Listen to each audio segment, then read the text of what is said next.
Gear's not working on your bike? I'm here to show you what other things could cause it other than the indexing. You want to stick around to the end because there's a top tip, which if you don't find out, you may end up having to buy new shifters. You've just got to become the bike. G'day viewers, my name's Ashley Malcolm, and I'm here to talk to you about things that can go wrong with your gears. In this small series that I'm going to do, this is the first one, and basically I'm going to talk to you about other things that go wrong with your cables that don't have anything to do with the adjusters. Okay, another thing it could be is that your cable's damaged, and so it's it may be fraying at one end or the other. Usually it's in the shifter end if it is fraying, or it might just be sticky, and so it maybe needs replacing or at least lubricating. So that's pretty easy to check. So what you do is you shift right up to the biggest cog on the rear, and then what you do is release all the gears down to the smallest one, but don't pedal it. And the first thing to do is to check, you're basically checking the derailleur here, it's just to pedal it. Yeah, and that's gone all the way down to the smallest cog. So there's nothing wrong with the derailleur as far as that goes. The spring tension is perfect in that. So again, we shift it back up, and then we release it all the way. I just put a little pressure on there just to pull it all the way through. So you can see how much gear cable we've got here. And then what you want to do is just hold the gear cable like near one of where it comes out somewhere, and just shift up a couple of gears, and then just shift back down. And if it just releases easily, then the cable doesn't need lubricating, and it's probably not frayed either. So you've checked that section of it, and now you want to check the rear section of it.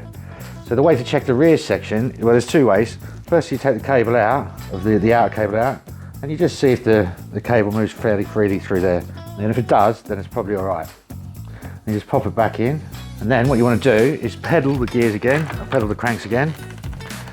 So it goes down into the smallest cog, and then you can check the rear one by pedaling the crank, pulling the cable, so you're not actually affecting the cable up here, you're only pulling the cable through the small outer bit at the back, and then releasing it. And if it drops all the way back down straight away, that's fine.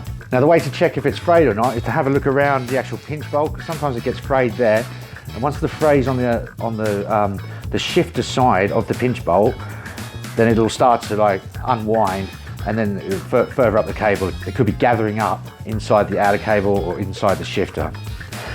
What's usually the problem though, especially with like the more modern gears, where the cables run underneath the handlebar plate, because there's so many bends through the shifters and around the cables, rather than like this where they just come straight out. It just puts a lot of strain on the actual nipple of the gear cable, and that's where it's going to break. So the way to check that is, again, shift it all the way back up to the biggest cog, release all the gears so it's down in the smallest cog there. I'm going to undo my brake, and I'm just going to strap that up so I can access where the head of the gear cable is in the shifter. Different ones, like the more modern ones, where they are underneath the handlebar tape, you know, you might have to roll back the hood like that so that you can access where the cable comes out or where it goes in. Then what you want to do, if you can, is disconnect the rear bit of outer, and that'll just give you a little bit of slack, so you can pull the inner cable out of the outer cable up here, and then you just poke it out. Once you've got it out, you can just have a look around it, just see if it's got any kinks in it, or if it's definitely got a frayed bit there, then the whole cable has to come out and be replaced. Okay, while you've got your cables loose, it's always worth checking the outers,